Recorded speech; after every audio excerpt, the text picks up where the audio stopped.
Hey, good morning, good evening, good afternoon, whatever it is, wherever it is you are watching this video. This is Mike from Ontario Overland. I'm just taking a walk in the woods here, doing some early spring scouting for the upcoming turkey season at the end of April. And I figured I'd just take this opportunity, as I'm going to get a bunch of snow in my face. Oh, yeah, I say this is early spring, but this is actually April 3rd, April 4th today. We're having a little bit of a nice April snowstorm, I guess. But yeah, I'm here on some conservation land, which is also public land. So I'm going to talk a little bit about that. I put out some questions on Instagram last week, or maybe the week before, looking for your questions on Crown land.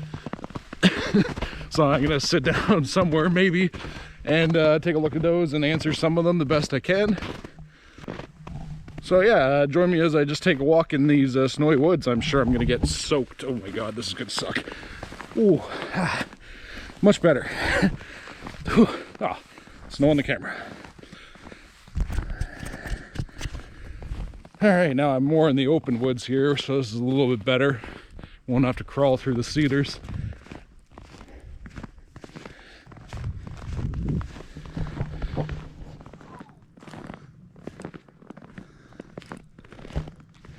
I mean, it sure is pretty though in the forest with a nice little bit of snowfall.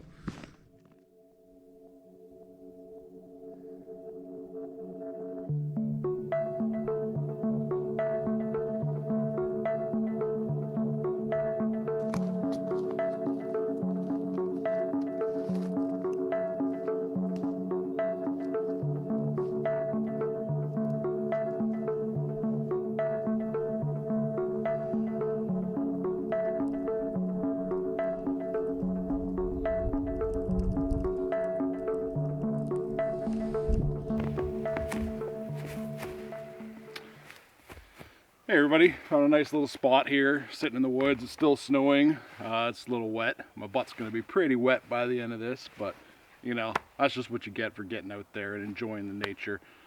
Even though it is supposed to be spring and it's supposed to be warming up. But hey, what can you do? I'm fine with this. So yeah, I'm going to talk a little bit about some of these questions that I got. So yeah, as I was saying the other day, I put out a little Ask Me Anything on Instagram, asking for your questions on Crown land. I got some great questions, so I'm going to go over them right now with you. So the first question I got here is from Nightcrawler Outdoors. They asked, what's the best way you can find Crown land and know that you're legal when camping there? It's a great question because, you know, I've done a video before on how to use the Crown Land Atlas. It's a web-based service. You're really only going to have good luck with that on your desktop computer or your laptop, possibly the tablet, although it's still very finicky with the tablet. It's very hard to click some of the very small buttons. So yeah, there's the Crown Land Atlas, which is obviously from the Ministry of Ontario. That's going to be your 100% what it is, right? That's the best option you have. Another great option is the iHunter app. It's available on all your cell phone platforms, so your Apple phones, your Android phones. It's a paid option though. That's the only problem with that. It's a low barrier to entry. It's not very expensive. I think it's about $40 a year. So really, you're going to have to justify how much you're going to use it for that cost. That $40 a year will give you access to their public lands layer, which will show you the different types of Crown land in a color-coded legend. I've also done a video explaining that and how to use the iHunter app, kind of giving you a general run-through.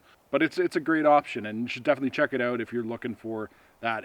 I love it because I'm an all-around Crown land, public land recreationist. I hunt, I fish, I camp pretty much all year round. So for me, that 40. Wow, okay, thanks. Squirrels are throwing snowballs at me, apparently. But for that $40 a year, it's very worth it to me. I get out there a lot. I use it. I'm using it today when just walking on this small chunk of public land. So you'll have to judge for yourself if that's going to be worth it or not to pay for an option to find Crown land. But the nice thing about that is since it's on your phone, and you can cache the information. You can use it anywhere. You don't need service to use it. So you're just walking around in the bush, you're exploring up north. You don't need to rely on service to say, oh, hey, here I am. I'm using my GPS on my phone, which is also available offline. Now I can tell, okay, I'm still on this chunk of I'm on this chunk of public, or oh no, I'm off this chunk of public, and now I'm on some private. I better get out of here. I can't camp here. I can't do what I need to do here. Let's get back on that public land. It's very helpful when you're on the go. Just a quick check that, because you're not going to be bringing your laptop into the backcountry and accessing the atlas to make sure, okay, I'm okay here for the night. I'm okay here for the day. Blah, blah, blah, all that kind of stuff. So I'm going to move on to the next question. The next question here is from T4_tones. They are asking the best way to find new trails. So new trails from four-wheel drive aspect, your best bet is to sign up with the OF4WD. They are our voice in the off-road community right now. They're doing great work communicating with other recreational clubs, as well as the Ontario Ministry of Natural Resources, to keep our trails that are on public land open. We have lost quite a few trails over the past few years just to increased use and misuse. So definitely by supporting them, again, it's an annual fee. I believe it's $50. You can get a discount if you sign up with a club, so that's a plus. Definitely look into your region and see what clubs are available and sign up through that club, show that club support, and show the OF four-wheel drive support. The next best thing to finding trails is honestly just getting the complete set of the Backroad map books and picking an area and getting out there and exploring. I know I've said it a million times. I know everybody else has been saying it, but there's no better way than getting out there and finding this stuff yourself. It's super rewarding. All right, so the next question here is from EZVB_. It's a pretty timely question, something I think we can all relate to.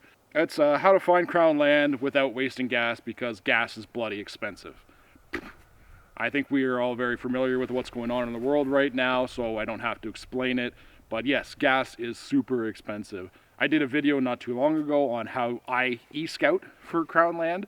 That's basically just using any kind of satellite imagery source you can find, whether it be Google Maps or Apple Maps or whatever. There's a couple different ones now, but it is a great resource, just poring over satellite imagery of the area you want to explore and finding campsites, finding trails. But boots on the ground, tires on the ground, travel through that area just can't be represented through that satellite imagery. So you really won't know what you're getting into until you get there. But it's a great start. I will link all my past videos down below, so feel free to check them out. I've got ones on finding crown land.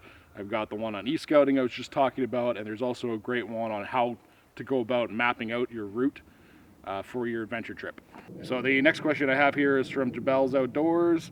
They're asking if the VMUTS trails are open to wheelers through the snow season. It's a great question. I mean, we're kind of coming out of winter now, but it's still a very on-topic question.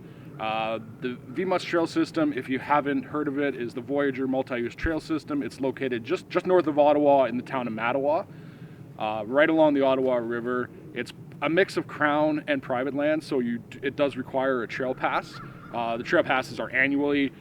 They're very cheap, very worthwhile. It's really only about 3 or 4 hours from the city, so it's not a big drive for most people, but it offers about 300 to 400 kilometers of trails for ATVs, side-by-side, hiking, horseback, and four-wheel drive vehicles. As for the winter question, yes, there are some of those trails that are open in the winter. Most of them do convert over to the Ontario Federation of Snowmobile Club official trail system, which we do not touch. That you can be led to environmental as well as trespassing charges if they have to remove your vehicle from a snowmobile trail. But there is a map available on the VMUTS website, link here, for the actual winter wheeling map. So give that a look if you're interested in getting some winter wheeling in. Next question here is from Goldhee.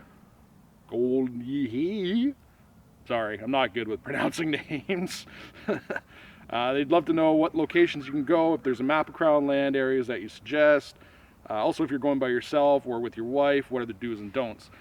So, like I said before, the Atlas from the Ministry, iHunter, Backroads map books are all great places to start when you're looking for a new area to explore. As far as going alone, I don't recommend going alone. there's just a lot of uncertain factors. But, you know, we all do it. We've all been out there alone, exploring on our own or with our family.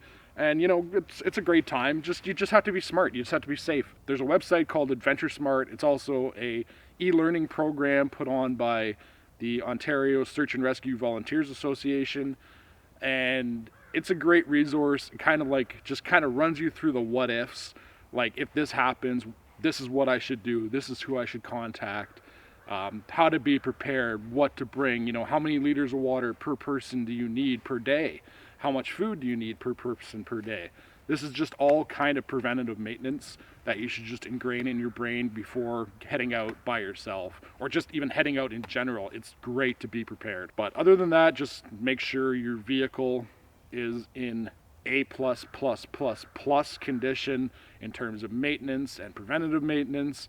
Make sure you have a tire repair kit. Make sure you have a winch so you can self-recover. Make sure you have a stocked first aid kit and know how to use the items in your first aid kit. That's something I'm going to push in a future video. It's great to have a first aid kit, but you need some training to know how to use that stuff in your first aid kit because it is life-saving equipment. On to the next question from Heinz Redefined. They asked a great series of questions here. It says, a base of the general rules and regulations, government sources can be a bit of a lackluster and confusing. That's an understatement. The atlas is clunky. MNRF, get on that and do something better, please. They also ask, are there any fees to camp on Crown land? There are no fees here in Ontario. If you are an Ontario resident or a Canadian resident, it is free to camp on Crown land for up to 21 days. If you are coming from abroad or coming from the States, I believe it's $10 a day. You just need a permit. You basically just work out how many days you're going to be using Crown land and pay that up front at an MNR office, which are pretty much at every border town. You can stop in, just Google their address, and you should find it no problem. Or I believe you can also buy the permits online now. They also asked if there's any restrictions to Crown land camping. The main restriction is the 21-day rule. That is basically as straightforward as it sounds. You can stay in one location for 21 days max. After 21 days, you have to move at least 100 meters from that campsite. The MNR does like chalk tires to track if they are actually moving after 21 days, and they do hand out fines accordingly. The only exception to that is if you are of native status, then the 21-day rule does not apply to you, but that might also depend on the parcel. I'm not 100% sure. They also asked about current resources for Crown land information. Atlas, iHunter, BRMB, this channel. There's a couple other great little videos out there on YouTube that run down through all the stuff. Just search around. There's lots of great information out there because now everybody has discovered Crown land. Everybody wants to be on it. Everybody wants to get out and explore. They've also asked that they've heard that you can camp on unserviced, non-staff provincial parks. Yeah, there's a couple that you can.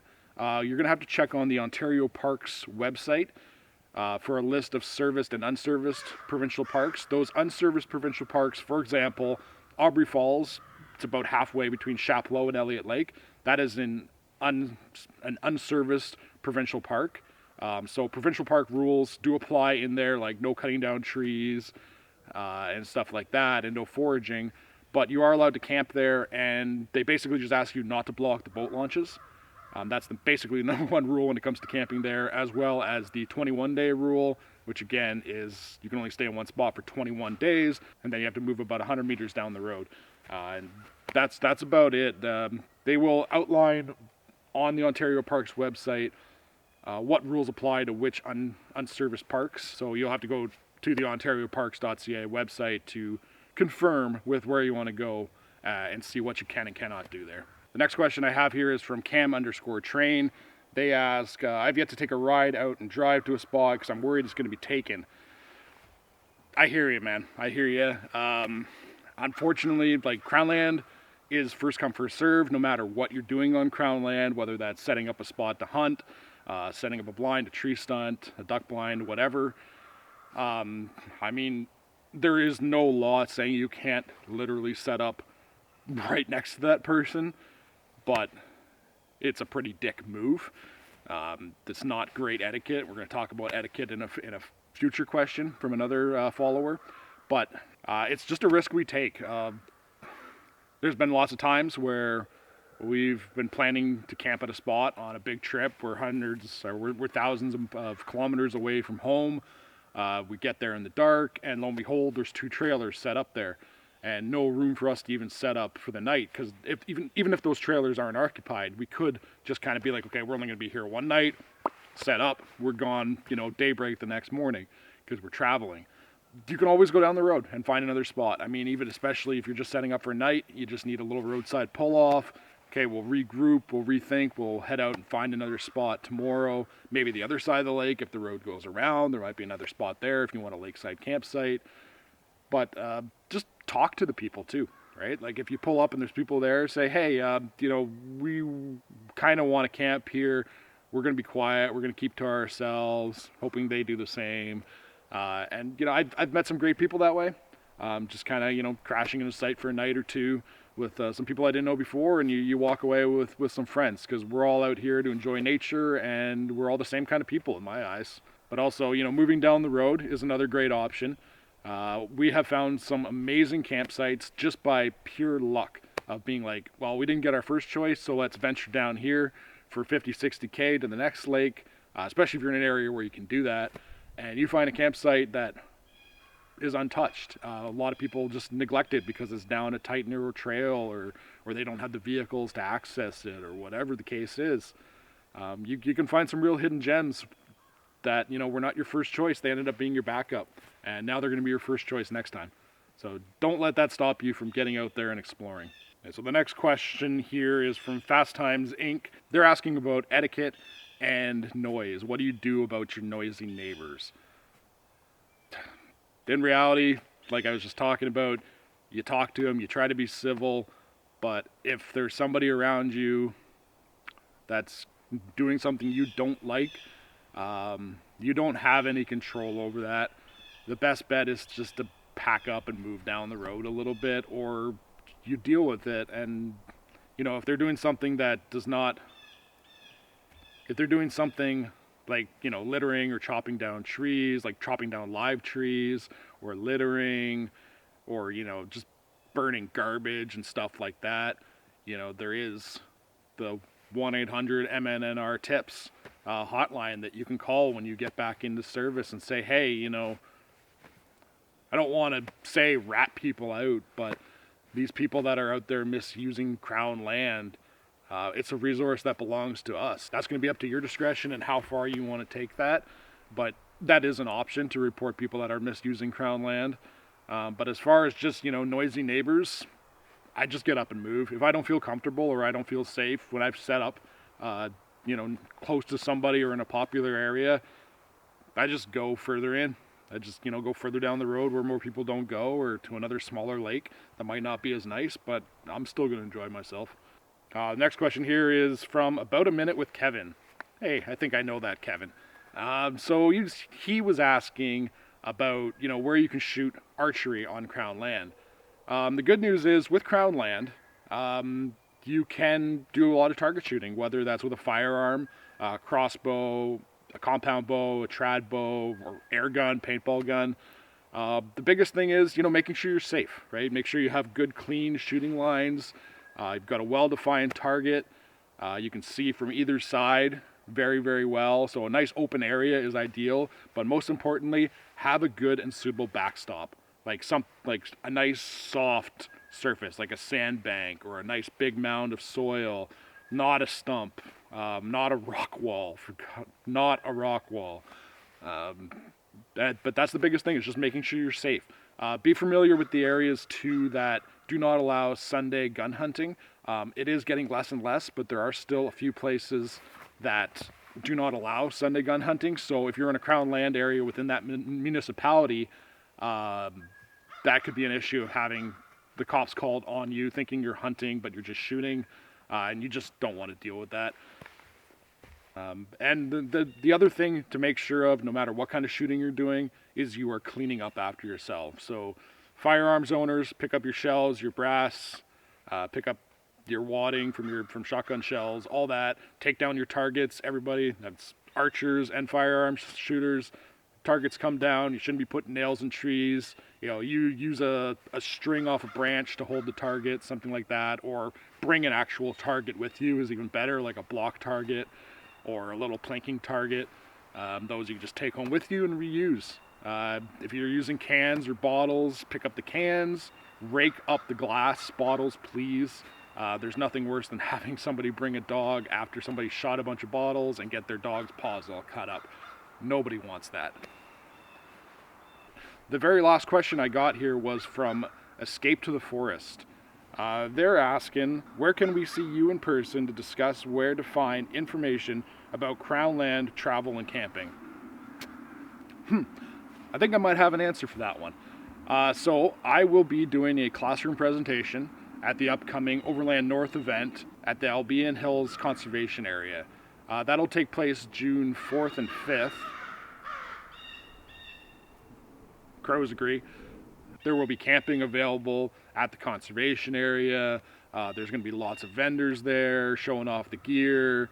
There's going to be a nice big, I think it's a pig roast on the closing day, along with live music. There's also going to be day passes available this year. So if that sounds like something that interests you, I really hope to see you out there. I'm super excited about the event. I'll be there.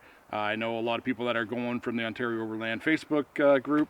So definitely hope to see you there. Come say hi, come check us out. But that's going to wrap it up for this video. I cannot feel my ass. So these crows apparently want to kill me. So I'm going to get out of here. I'm going to finish up scouting this area. Might put in a little bit of turkey calling and stuff like that as a closer. So thanks for sticking around. If you have any more questions, definitely feel free to send me a DM on Instagram. That's probably where I'm going to catch it the most. I'd like to see what you guys want to see for any upcoming videos. You know, we got some trips planned this year, not too many. I'm going to be doing a channel update later to talk about that, about what's going to be coming in the future. So thanks for watching. I really appreciate it. I really appreciate all the support, especially over the last 2 years. There's been a lot of new people coming to this channel, a lot of people taking the resource to heart, and I've seen a lot of people doing great work and getting out there and exploring for themselves. So I hope all of you do the same, and I hope to see you out on the trail this year.